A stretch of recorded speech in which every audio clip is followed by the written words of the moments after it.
इस वीडियो को अरे आखिर साहब, तक देखना। अबे तू टिफिन के अंदर इस सांप वीडियो लेकर आया में है। हमारे नहीं लिए मौलाना साहब, सबक है। साहब नहीं, मैं तो खाना लेकर आया था। खाना लेकर आया था ये तो बच्चा ये सांप में कैसे बदल गया? आप भी सांप के चलो लिए बेटा खाना होगा, लेके जाओ आया इसे था, बाहर फेंक लेकिन देना। वो खाना सांप की शक्ल में तब्दील हो गया। अस्सलाम अगले दिन दूसरा बच्चा वालेकुम खाना लेके अस्सलाम आया है, बच्चों, तो देखिए। बताओ आज का खाना कौन लेकर आया है? मौलाना साहब, इनमें से किसी के बस की बात नहीं है जो आपका खाना ले आया। अभी मैं ही आपका खाना लाया हूँ। ये लीजिए मौलाना साहब आपका खाना। अच्छा बेटे ले आए, बहुत तेज की भूख भी लग रही थी। अब मौलाना खाना खाने के लिए तैयार।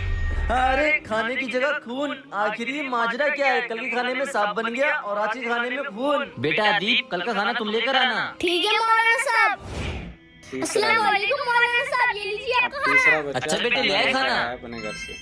अरे बेटा ये क्या, खाना आप खाना लेकर आए, आपका खाना अलहमदुलिल्लाह किसी सही चीज में नहीं बदला, और ये जब ये भी खाना लेकर आता है इसका खाना कभी खून में कभी सांप में बदल जाता है। है। मैं बताता हूँ, क्योंकि इसका बाप सूद और ब्याज का काम करता है और तू